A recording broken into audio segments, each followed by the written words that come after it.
तो फिर वहां रियाज में, कैपिटल जो राजधानी है, वहां पर गाना क्यों गवाया गया? वो भी मर्द से कम, लेडीज से नीम बरहाना, यानी पूरा आधा बदन खुला हुआ, बिकनी और स्कर्ट पहनकर गाना गा रही थी। उन्होंने कहा कि हम सिर्फ अभी तेल से हमारी आमदनी है, हम आमदनी बढ़ाना चाहते। अरे अल्लाह के दुश्मन, तुम सोचो, तेल की बदौलत अल्लाह ने तुम्हें इतनी दौलत दी है और उसकी नाशुक्री करते हो। कुरान करीम के खिलाफ और शरीयत के खिलाफ तुमने गाना बजवाया और गाना गवाया। खिलाफ शरीयत काम होगा तो याद रखो, सुन लो, कोई भी हो, तुर्रम खां, अब्दुल्ला सालिम हो कि सऊदी या जजीरतुल अरब का कोई भी बादशाह हो, वो कुरान और हदीस से बढ़कर नहीं है। हमारे कुरान से बढ़कर नहीं है, हदीस से बढ़कर नहीं है। अगर अल्लाह नाराज हुआ तो तुम्हारे तेल के जो टैंक है और तेल जो जमीन से अल्लाह तुमको अता फरमाता है, ये कोई अब्बा के घर से नहीं निकालते तुम तेल, ये तेल अल्लाह देता है तुमको। और जब तुम उनकी नाशुक्री करोगे तो अल्लाह, जब किसी नियामत की नाशुक्री कोई बंदा करता है तो अल्लाह उसको छीन लेता है और तेल का टैंक और तेल का गढ़ा सूखेगा। हो सकता है कि तुम्हारे अंदर कहीं कैद साली आ जाए और भूखमरी की जिंदगी तुम गुजर बसर करने पर मजबूर ना हो जाओ। मेरे भाइयों, इसी पर बस नहीं हुआ, पता क्या हुआ फिर ये है कि उस फेस्टिवल में और ज्यादा आक्रोश पैदा करने के लिए काबतुल्लाह का क्यूब बनाया गया, यानी शीशे का ढांचा काबतुल्लाह का बनाया गया।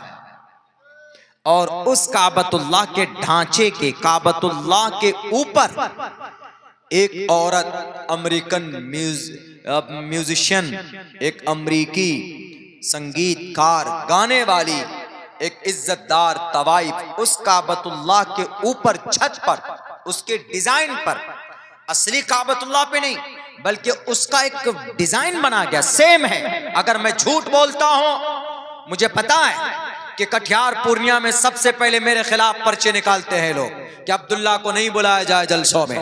कोई बात नहीं है, लेकिन नहीं बुलाओ जलसों में, अब्दुल्ला 100 मरतबा हक बात बोलने की जरूरत पड़ेगी तो मैं बोलूंगा। मैंने कुछ सालों पहले कहा था कि जजीरतुल अरब में मंदिर की शुरुआत हो चुकी है।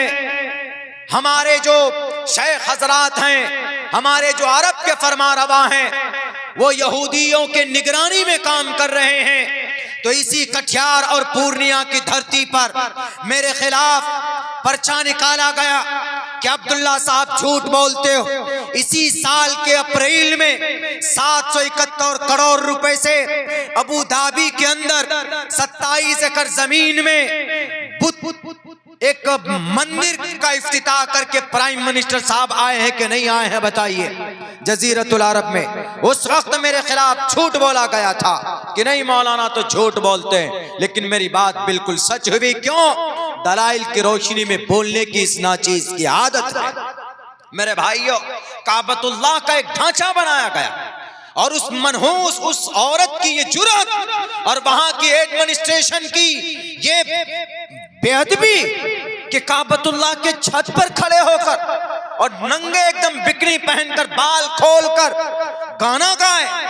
उस गाना को गाए जिसके बारे में कुरान में कहा गया, व मिनन्नास मन यश्तरी लहवल हदीस लियुज़िल्ल अन सबीलिल्लाह बिगैर इल्म व यत्तखिदा हुज़वा उलाइका लहुम अज़ाबुन अलीम। सुन लो, तुम में से जो लोग गानों को खरीद कर लाते, नबी के जमाने में नजर बिन हारिस एक शख्स था, जब नबी कुरान पढ़कर सुनाते तो वह आदमी ईरान जाता और वहां से किस्सा कहानियां लेकर आता, और जब देखता कि यह आदमी इस्लाम के करीब हो रहा, कुरान सुन रहा, तो फौरन उसको कहते कि आओ मैं तुम्हें रुस्तम और अस्फंदयार की लड़ाई की कहानियां सुना रहा। देखो, तुम्हारे कुरान की बात से ज्यादा लजीज और ज्यादा मजेदार बात हमारे इस कहानी की किताब में है कि नहीं है। इसीलिए तुम ही बताओ कि तुम्हारा कुरान ज्यादा मजा देने वाला है कि कि हमारी ये किस्सा कहानी की किताब नजर बिन हारिस तभी जाकर अल्लाह ने कुरान करीम की यह आयत नाजिल की थी। उस वक्त में कुरान के खिलाफ उन्होंने गाना और किस्सा कहानी लेकर आए थे। आज 250 गाना गाने वाली लड़कियों को, इज्जतदार तवाइफ को, बल्कि बाजारू औरत को वहां पर जगह दी गई है। तो आप क्या कहेंगे, नजर बिन हारिस वाला अमल है कि नहीं है मेरे भाइयों? कितनी बड़ी तौहीन है बैतुल्लाह की, काबतुल्लाह की मुकद्दस जगह। हम लोग तो मस्जिद में, अपने मस्जिद के छत पर भी चप्पल पहनकर नहीं जाते हैं। क्यों? खिलाफे अदब है, मस्जिद का एहतराम है कि भाई मस्जिद है। जैसे मस्जिद में हम लोग चप्पल पहनकर नहीं जा सकते। क्यों? क्योंकि चप्पल में गंदगी रहती है, चप्पल के अंदर बहुत सारी चीजें लगी हुई होती है, जायज नहीं है। अगर चप्पल में गंदगी है तो उसको पहनकर मस्जिद में जाना नॉट अलाउ। मस्जिद के छत पर भी नहीं जाते चप्पल पहनकर। क्यों? मस्जिद है, ये पवित्र जगह है, पाक जगह है, अल्लाह को पसंद है ये जगह।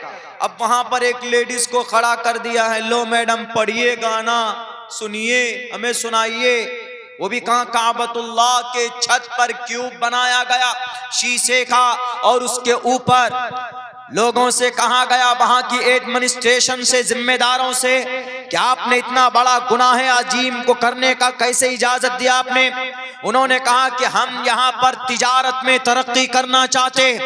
कुरान के खिलाफ, शरीयत के खिलाफ अगर कोई आम काम पैसा कमाने का रास्ता इख्तियार करता है तो कयामत तक वो कामयाब नहीं हो सकता। कोई भी हो, सऊदी अरब का बादशाह हो या अब्दुल्ला सालिम हो, कोई भी हो, कुरान से बढ़कर नहीं है, हदीस से बढ़कर नहीं है, नबी की जिंदगी से बढ़कर नहीं है। ईरान से मुजस्समे भी लाए गए इस त्योहार में, यानी वो बुत जो 360 बुत थे काबतुल्लाह के इर्द गिर्द, वद्दम वला सुवाक वला यगूस व यऊक व नसरा, ये सब बुत, उन बुतों को फिर से लाने की बात कही जा रही है, एंट्री की बात की जा रही। अरे जिन बुत परस्ती के खात्मे के लिए बीबी सुमैया के जिस्म के 2 टुकड़े हुए, और जिस शिर्क के खात्मे के लिए बिलाल हबशी के जिस्म में सुराख किया गया, जिस दीन इस्लाम की वहदानियत के प्रचार के लिए हजरत जुबैर की आंखें निकाली गई, आज आराम के साथ बैठे हो गद्दी पर और सोने के खान में बैठे हो, पानी के पेट्रोल के खजाने पर बैठे हो, तो आज तुमको नजर नहीं आती उनकी कुर्बानी जो सहाबाए किराम ने कुर्बानी दी थी। कई हजार सहाबाए किराम ने अपने खून को पानी की तरफ बहाकर तब जाकर इस्लाम हम तक पहुंचाया, और आज हम मुसलमान रोंदे पैरों से। अब क्या कहिएगा, बोलिए तो किस पर विश्वास होगा? कितना बड़ा जुर्म है ये। अगर मैं झूठ बोलता हूं तो प्रिंट मीडिया के वेबसाइट पे जाइए आप, winter festival season has been organised in Saudi Arabia, आप लिखिए, आपको पूरा आ जाएगा, सब कुछ आ जाएगा। किससे शिकवा करें? मैं कुछ बोलूं तो हमारे सीमांचल वाले नाराज हो जाते हैं कि मौलाना आपने शेख के खिलाफ बोला, आपने मोहम्मद बिन सलमान के खिलाफ बोला। यकीनन बोलूंगा, अगर मेरा बाप शरीयत के खिलाफ काम करेगा तो बोलूंगा, अगर मेरा बेटा, मेरी बीवी शरीयत के खिलाफ काम कोई करेगा तो उनको भी तंबीह करूंगा। क्यों? ये इस्लाम का नेचर है। अल्लाह के नबी ने फरमाया, मन रआ मिनकुम मुनकरन फल्युगय्यिरहु बियदी फ़इल्लम यस्तती फ़बिलिसानी फ़इल्लम यस्तती फ़बिक़ल्बी वज़ालिका ज़अफ़ुल ईमान, रवाहुल मुस्लिम। अल्लाह के नबी ने फरमाया कि कोई बुराई देखो तो उसको रोको। हो सकता है कि भूल से कर रहे हैं, अल्लाह तौफीक दे दे, हिदायत दे दे। आज पूरी दुनिया के अंदर मुसलमान नरगे में है, और हमारे लोग जिनको अल्लाह ने दौलत दी है वो एकदम मौज में है, मस्ती में है।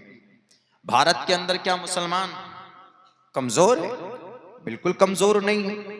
भारत के अंदर मुसलमानों के पास बहुत दौलत है, लेकिन हाँ, आम मुसलमानों को कब्जा नहीं दिया है, बल्कि कुछ बड़े लोगों के हाथ में है।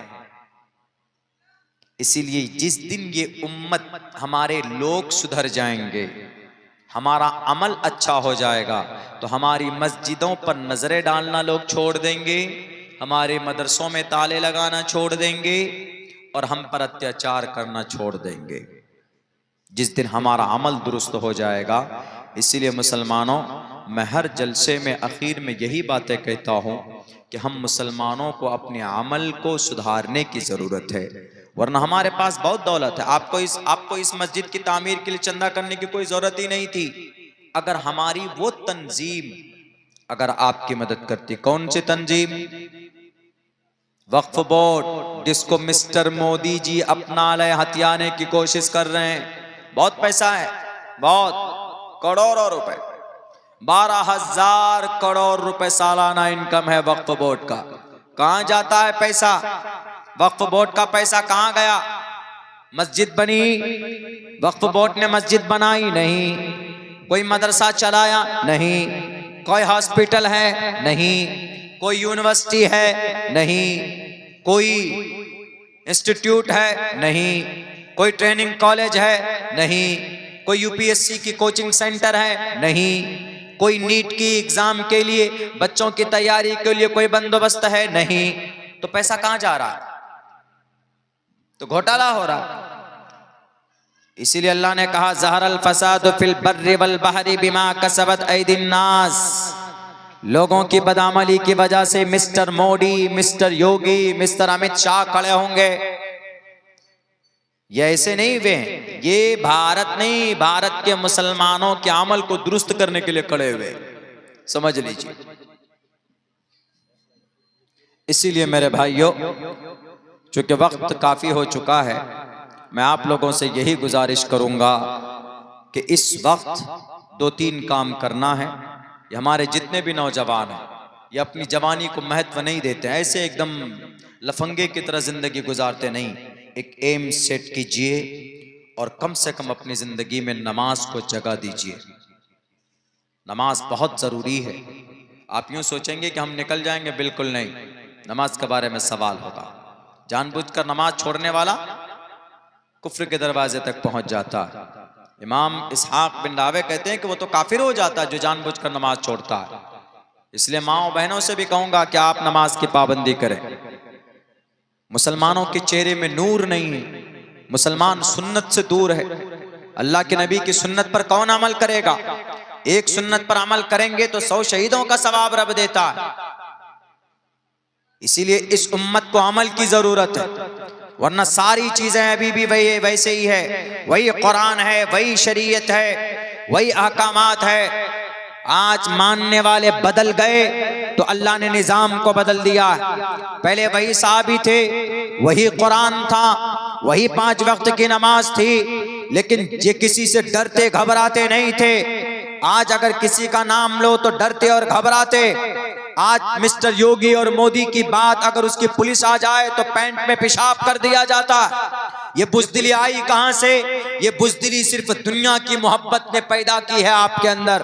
अगर आपका ईमान मजबूत हो, पाबंदी से नमाज पढ़ें, तो जो मोमिन होता है वो अल्लाह के अलावा किसी से नहीं डरता। वल्लाहु अहक़्क़ु अन तख़शौ। इसीलिए मैं यही कहूंगा, इन द एन आखिर के अंदर में जितने भी लोग बचे हैं, मैं जानता हूं कि आप लोगों को भी नींद आ रही है और हम भी बहुत ज़्यादा थके हुए, बहुत लंबा सफ़र करके पहुँचे। चंपारण यानी 400 किलोमीटर दूर का सफ़र करके पहुँचे आपके जलसे में। तो बस इतना कहूँगा कि इस उम्मत को अमल सुधारने की ज़रूरत है। हम अपना अमल सुधारें, इंशाअल्लाह हमारी मस्जिद की भी हिफाजत अल्लाह कर